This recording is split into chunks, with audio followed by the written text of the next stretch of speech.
Welcome to Roadmap to Wealth. My name is Carlos McWhorter, CPA, and my channel is all about helping you make informed decisions as you're investing and building wealth for your future.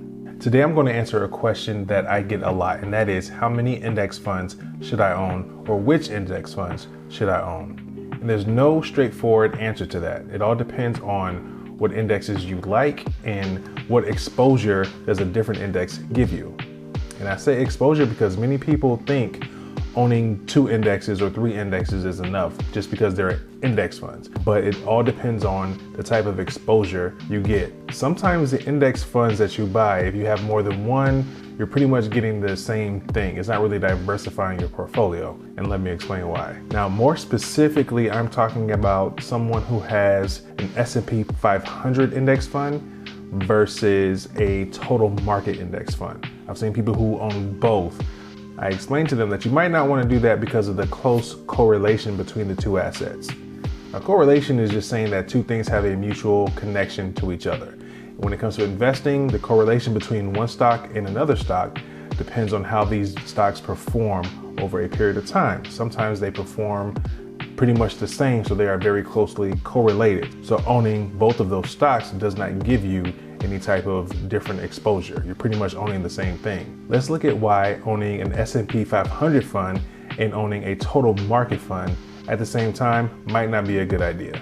Now, I am on portfoliovisualizer.com, and I'm here to look at the correlation between two assets to see if I get different exposure if I own both of them. So I will go to asset correlation, and here you can type in your ticker symbols to see how they're correlated. So I'll do VTI, which is a Vanguard Total Market Fund.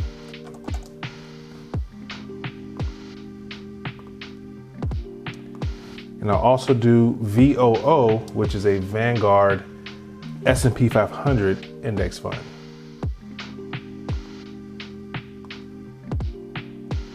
I believe VOO was not in existence before 2011. So my start date, I'll look at January 1st, 2011, and my end date, I'll look at December 31st, 2021. Looking at annual returns. I'll hit the view correlation button and it analyzes the stock and it shows me the correlation between the two assets. As you see, these funds are very closely correlated. Correlation, anything that is close to a 1, meaning it's closely correlated to each other. And I believe 1 is the highest and -1 is the lowest. If it's close to a -1, that means these assets perform totally opposite of each other. We look at the first line, VTI, which is the total stock market fund. And comparing it to VOO, we see it has a 0.99 correlation. So as you see, owning the S&P 500 fund is similar to owning a total stock market fund, right? If you own both of them, you're paying even though it's a small expense, you're paying an expense to own an index fund. So you want to make sure you're getting different exposure. You don't want to pay an expense ratio for 2 index funds that give you the same result. It doesn't really make sense. You're kind of overlapping. You're not really doing anything for your portfolio. Now, why is the S&P 500 so closely correlated to the total stock market? Let me show you. If I go to simplyresearch.com, I can look at the total value of all of the stocks on the stock market versus the value of all the stocks in the S&P 500. And it shows us by year. Looking at December 31st, 2021, we see that all the stocks listed on the stock market, the total value of all those companies is $53.3 trillion. If we look at the S&P 500, the top 500 companies on all the exchanges, it is $42.3 trillion. So we're seeing that the S&P 500, the top 500 companies are so large that they make up 79% of the total stock market. So if you own an S&P 500 fund and you own a total market fund, they are 79% the same asset. So this is why they are closely correlated, because 79% of the total market fund is the actual S&P 500. So owning both funds doesn't really give you much different exposure. You can own an S&P 500 fund or a total stock market fund, and then you can use the rest of your portfolio for individual stocks versus owning both when it's not really doing anything for your portfolio. Now, if I head back to the Portfolio Visualizer website, I will add another Vanguard fund. Let's see, I believe this is the emerging markets.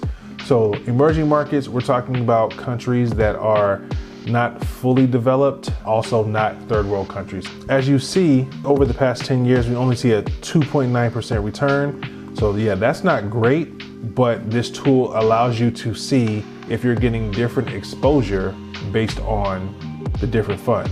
The emerging markets fund gives us a 0.6 and a 0.59 correlation to the total market fund and the S&P 500 fund. Now, I'm not recommending any of these funds. I'm just showing you how you can go to this website, type in any mutual fund, any ETF, any index fund or stock, and look at how they are correlated to another stock. So when you're developing your portfolio or analyzing your portfolio, use this tool to see how much diversification you're actually getting. So how many index funds should you own?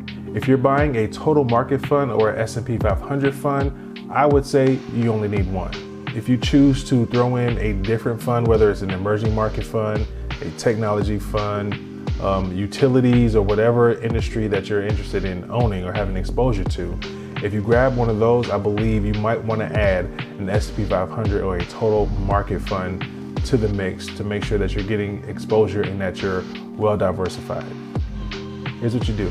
Go through your portfolio and use the asset correlation tool on the Portfolio Visualizer website and look at how correlated your assets are that you own.